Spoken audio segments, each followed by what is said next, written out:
My name is Robin Knox-Johnston and I'm the founder of Clipper Ventures, but I was also the first person to sail solo non-stop around the world. Before I attempted around the world, I'd done quite a lot of sailing, but mainly, in fact almost entirely, around the Indian Ocean. But then I built my boat in Bombay and sailed home via Arabia, East and South Africa, and then non-stop to London. So before I set off around the world, I got at least 20,000 oceanic sailing miles and probably more than 500,000, nearer 1 million miles actually on ships.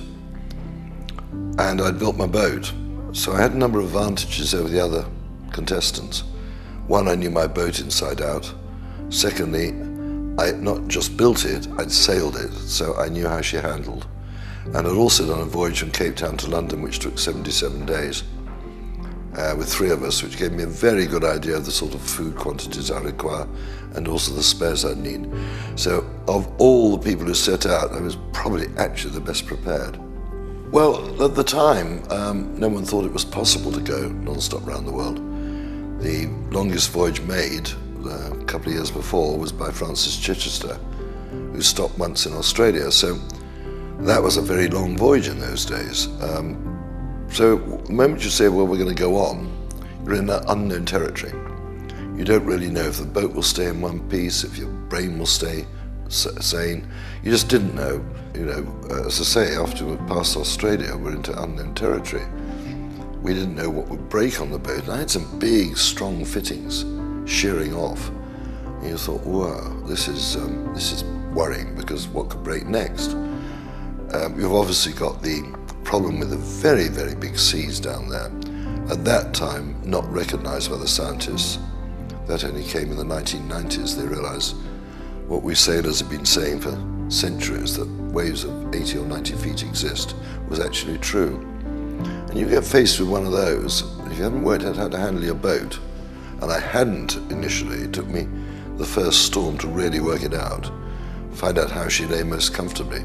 Your boat is very, very vulnerable, because you'll run down the front of those waves, and remember, the top of those waves can be moving at 20 plus miles an hour, whereas the main wave isn't going that fast, but the top, the bit that breaks, is. And if your boat's doing, say, 4 or 5 knots, it's going to hit you with considerable force. It's also going to completely swamp the boat, because it's going to go over the top of you. And these are things that we were still learning about at that time. In fact, the only real information, Chichester's book wasn't out, was the Smeatons who'd been pitch-poled in their 50-footer. And you say, well, a 50-footer gets pitch-poled, what are those waves like? And of course, now we know a lot more about it, and we know there's what we call rogue waves do actually exist, and more frequently than people realized.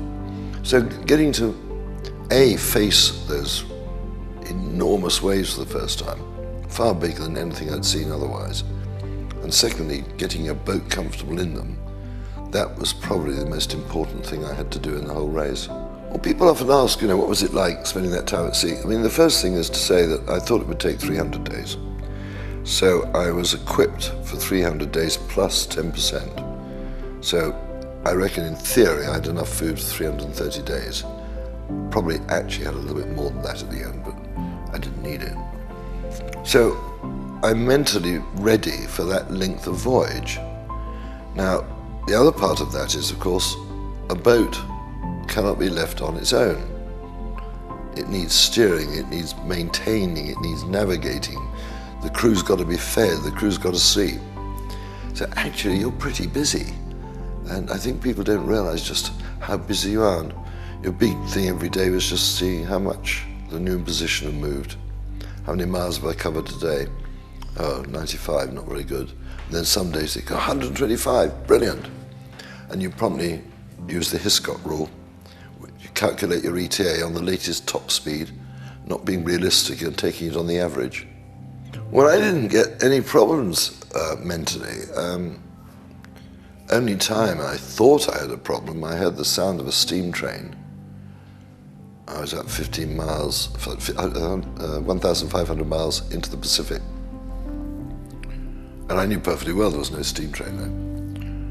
And literally the hair on the back of my neck went up and I shot up on deck. And there was a blue whale blowing about 200 yards away. Now a blue whale 100 feet, weighing 100 tons, is 3 times the length of Suhaili and 10 times heavier. My real concern was to tiptoe past it in case it made a mistake and started getting amorous with my little boat. I think the difference between sailing around the world in a 10-ton boat, which is waterline length of 26 feet and limited sail area, and an out-and-out racer, 60 feet long, 4 times the sail area, that actually weighs no more than your small boat. That's one simple word for it: speed. And this means speed helps speed, because if you're going to go faster, you don't need as much food, you don't need as many spares, you're less likely to do damage because you're not at sea so long, and so everything sort of works up to make it easy to go more quickly. But the other factor is, of course, in that intervening 40-odd years, we got satellites. Now you can get very accurate weather information, and this means you can actually choose where you want to go to get the best out of your boat, which was not something I could do in 68, 69. All I had was a barometer, and I had to work out what weather was coming with that. And if I was too close to the center of a depression, well, just too bad. I couldn't tell how far I was.